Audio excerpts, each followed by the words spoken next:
उनको उनके कर्मों का दंड अब वहां की जनता ही देगी। उनके पास शासन करने के लिए कोई धन नहीं, उनकी सत्ता का अब तख्ता पलट हो चुका है। आदित्य दूसरे लड़के को समझाते हुए कहता है। तभी वो लोग एक जंगल में एक झरने के पास जाकर कूद जाते हैं और वो चील प्रकाश में बदलकर सीधा दूसरे लड़के के हाथ में एक क्रिस्टल के रूप में आ जाती है। वो दूसरा लड़का वही लड़का था जिसने आदित्य की सहायता की थी। उसका नाम जय था। वो लोग एक दिशा में जा ही रहे थे कि तभी उनको किसी शक्तिशाली योद्धा की मौजूदगी महसूस होती है। ये महसूस होते ही वो सतर्क हो जाते हैं। तभी उनको पीछे से एक आवाज सुनाई देती है। क्या बात है मेरे बच्चों, एक देव मंडल के योद्धा की मौजूदगी को भांप लिए। सच में दोनों ही अद्भुत योद्धा हों। ये आवाज सुन दोनों के चेहरों पर मुस्कान आ जाती है। वो जल्दी से पीछे पलटकर देखते हैं तो उन्हें वहां एक अधेड़ उम्र का आदमी खड़ा हुआ दिखाई देता है। उसे देख वो दोनों उसके पास जाते हुए झुककर उसके पांव सप्रश कर अभिवादन करते हुए कहते हैं, गुरुदेव, आप यहां कैसे? ये सुन वो अधेड़ उम्र का आदमी उन दोनों को देखते हुए कहता है, तीनों समुदायों के महाराज ने मिलकर यह निर्णय लिया है कि उच्चा राज्य की जादुई जानवरों को पकड़कर उनके साथ लड़ने की कला को बढ़ाने के लिए विश्व स्तर पर एक मुकाबला करवाया जाएगा, जिसमें सभी अपने अपने जादुई जानवरों के साथ मुकाबला करेंगे। ये सुन जय खुश होते हुए अपने गुरु को देख कहता है, क्या सच में गुरुदेव? पर क्या आप हमें इस मुकाबले में हिस्सा लेने देंगे?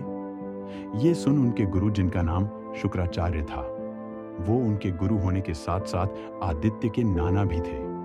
तभी वो जय को देखते हुए कहते हैं, हाँ, तुम दोनों अवश्य ही उसमें हिस्सा ले सकते हो। मैं सिर्फ तुम दोनों को अपनी शक्ति किसी के सामने उजागर करने से रोकता हूं। इस मुकाबले में तुम्हारी बुद्धि, सहन शक्ति और युद्ध नीति की ही आवश्यकता पड़ेगी। ये सुन जय खुश होकर वहां से जाते हुए कहता है, मैं सभी के खाने का इंतजाम करता हूं। ये बोलकर वो वहां से तेजी से भागता है और अपने हाथ में मौजूद क्रिस्टल हवा में फेंकते हुए हवा में कूद जाता है और अपनी उसी चील पर जा खड़ा होता है। वहीं उसके जाते ही गुरु शुक्राचार्य गंभीर होते हुए कहते हैं, आदित्य, अब आगे क्या सोचा है? मेरे भाई ने अभी तक उस राज्य को संभाल कर रखा है और उसे काफी हद तक पहले जैसा बना दिया है, पर वो उस सिंहासन को अधिक समय तक नहीं संभाल पाएगा।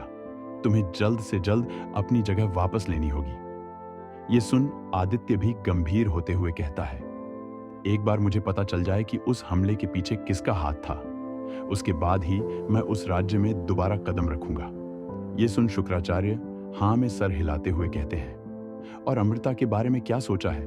तुम्हारे पिता ने वचन दिया था कि तुम्हारा विवाह अमृता से होगा, क्या तुम उससे मिलोगे? ये सुन आदित्य मुस्कुराते हुए कहता है, वो मुझे कब का भूल गई होगी, इसलिए मैं दोबारा से उसकी जिंदगी में जाकर उसे दुखी नहीं करना चाहता, क्योंकि मेरी जिंदगी अब बस एक संघर्ष है और वैसे भी आदित्य तो मर चुका है। मैं युग हूं। दूसरी ओर अमृता हिमपुरी राज्य लौट आई थी। वहां अब काफी कुछ बदल गया था। अमृता के पिता भावेश राव उस घटना की सच्चाई की तलाश में अधिकतर राज्य से बाहर ही रहते थे।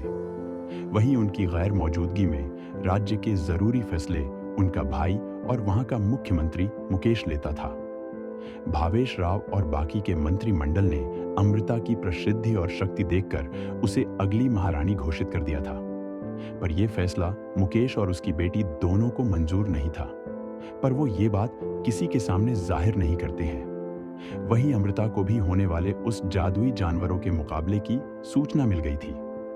दूसरी ओर सुबह होने में कुछ ही घंटे बाकी थे। जादुई जानवरों के जंगल में जय झरने के पीछे की गुफा में सो रहा था। गुरु शुक्राचार्य वहां से जा चुके थे। वहीं आदित्य उस गुफा में नहीं था। वो वहां से बाहर थोड़ी दूरी पर उसी झरने से बहती नदी के किनारे एक पेड़ पर बैठा तारों और चांद को देख रहा था। गुरु शुक्राचार्य की अमृता के बारे में बात करने के बाद से ही उसका मन अशांत हुआ पड़ा था।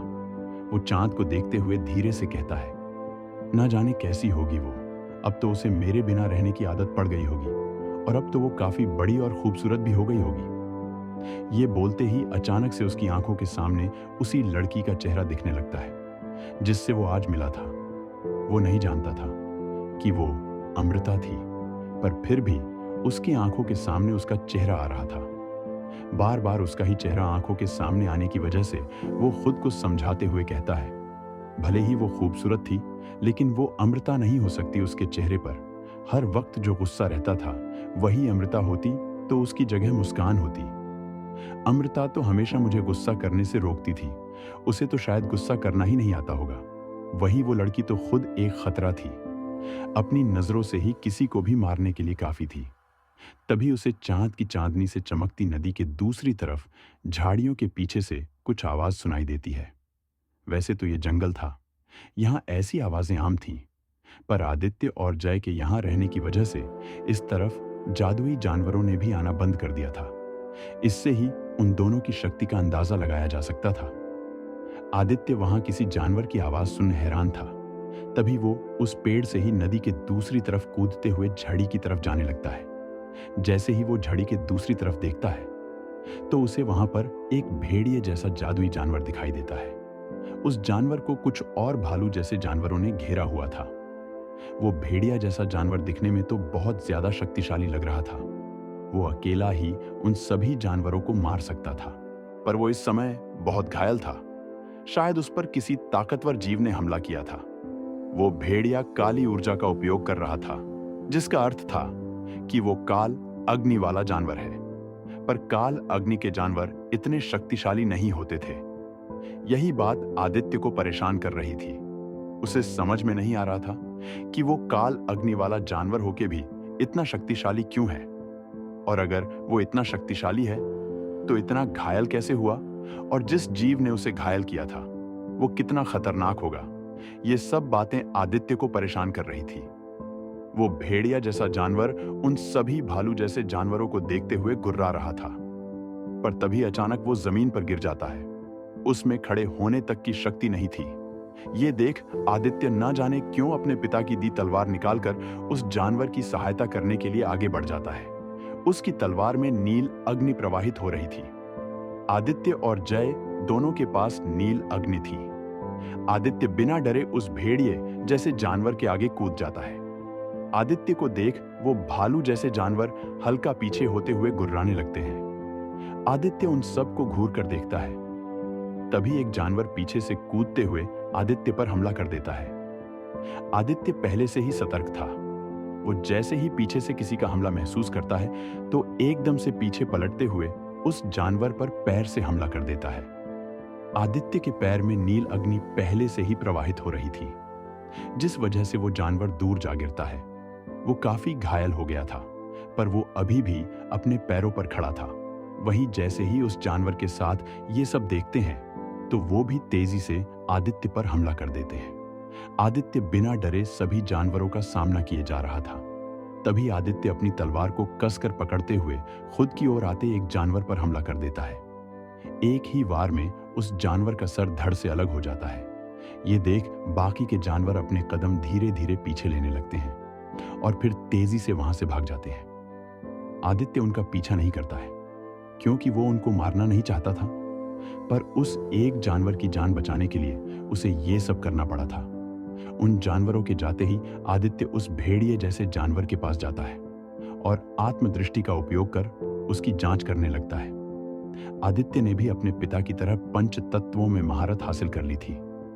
वो देख पा रहा था कि उस जानवर की हालत बहुत खराब है। बिना इलाज के उसे बचा पाना नामुमकिन था।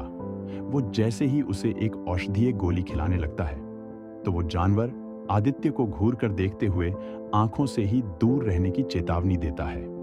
आदित्य समझ गया था कि वो जानवर आदित्य की तरह इंसानों पर यकीन नहीं करता है। शायद आदित्य को उस जानवर की आंखों में यही भाव दिखे होंगे, जिस वजह से उसे उस जानवर से इतनी हमदर्दी हुई कि वो इतने जानवरों से अकेले ही लड़ लिया था। क्या होगा अब आगे? क्या आदित्य बचा पाएगा इस जानवर को, और क्या वो वापस लेगा अपना उचिहा राज्य का सिंहासन? जानने के लिए बने रहे हमारे